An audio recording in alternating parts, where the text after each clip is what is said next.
this morning. It's a cool story. Who knows? Okay, coal. What does coal do? Huh?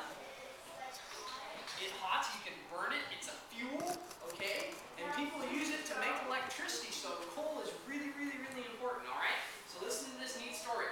Many years ago in northern Pennsylvania, there was a very large coal mine, so it's on the other side of the United States. One day, some of the miners were angry because they were not getting paid more. They set fire to some of the coal cars, then sent them rolling into the tunnels that were at the bottom of the mine. These burning cars started a fire in the mine, which was soon out of control. For several weeks, it raged underground, undermining roads. That means it was eating the ground out from underneath the roads, okay, buildings, and even entire villages. Suddenly, without any warning at all, a road would cave in or a building would collapse. The fire spread throughout the entire mine with great intensity. Even the foundations of some houses and roads were burned away. Without foundations, roads or buildings cannot stand. They collapse. From the outside, the roads and buildings looked fine, like they always did. But underneath was a raging fire that was unseen. Things that cannot be seen are just as important as the things that we can see. Although they could not see the fire from the outside, the fire did a lot of damage on the inside. So we got these two pots. From the outside, they look like they're in pretty good shape. This one's clean, ready to use. It's so clean, I can eat off of it right now. But this other pot, it's clean. It's clean. I'm telling you, it's clean. It's just got permanent burn marks on it. So can we clean this with water? No, it's been cleaned with water. How about with soap and water? It's still not going to come clean. It's burned on. In fact, there's nothing that we can do to clean this pot anymore. The water and the towel are not enough to cleanse the pot, neither is the soap. Many people, okay, so even if we used every soap we could not clean all the pot. Why? Because it's not powerful enough. Many people today look at other ways to clean their own heart. All right? When we sin, our heart's dirty, right? It's got sin in it. It's not pure. Many people try and clean their own hearts. All right? They do this in ways of psychics and horoscopes and palm readers. And many people go to churches that do not believe in the Bible, searching for a way to clean their heart. They always come away unhappy and unclean. Do you know why? It's because these methods are cheap substitutes for the real power of our Lord Jesus Christ.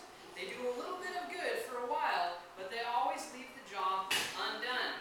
So Jesus Christ is where our power to be saved is. It's the only cleansing power for our hearts, all right? Our hearts have permanent sin that can only be cleansed by Jesus Christ. All right, we've got one more lesson in the movie. So listen up. Who knows what a reflector is? A reflector. Brendan. Shh. What's a reflector? Put your hand up. Do you own a bicycle? Okay. Okay, hang on. I got something here. I actually wear reflectors at work. Sometimes I'm on the road and there's cars driving past me, and it can be early in the morning when it's still dark out, and so I got these shiny things right here. Okay? They are shiny. It's a little dirty and it's a little old. It's getting kind of old now. But what reflects off of reflectors? Light. Speak out. Light reflects off reflectors, huh? So what else has reflectors on them? Lights? What else has reflectors? No. Reflectors reflect light. What else has reflectors? What? Cars have reflectors all over them so they can be seen. What else? Mirrors. Mirrors are kind of like reflectors, all right? They bounce light. Okay? These are reflectors.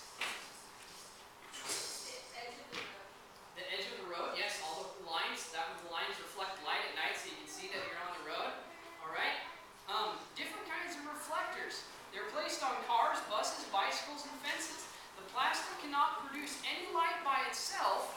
They are not electric light bulbs, but just like the road sign reflectors, they reflect light also. In the Bible, in 1 John 2:15, we are told that our lives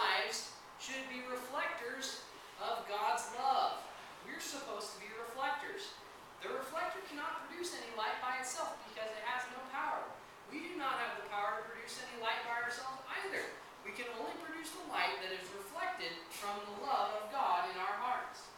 Our hearts have been changed by the power of God. When we accept Jesus into our hearts, we need to allow His love to reflect and shine through us for the world to see. So how can we be reflectors for Jesus? How can we reflect God's love in our life? What? Good, you didn't know? Being a good Christian example, being obedient in school to your teacher, to your parents, showing them that to your friends, being kind, patient, witnessing, telling others about Christ is your best way to be a reflector. If Christ has brought you joy, share it with others so that they can have the same joy and forgiveness. All right, good job. Let's be reflectors of God's love. We can do nothing by ourselves, but we can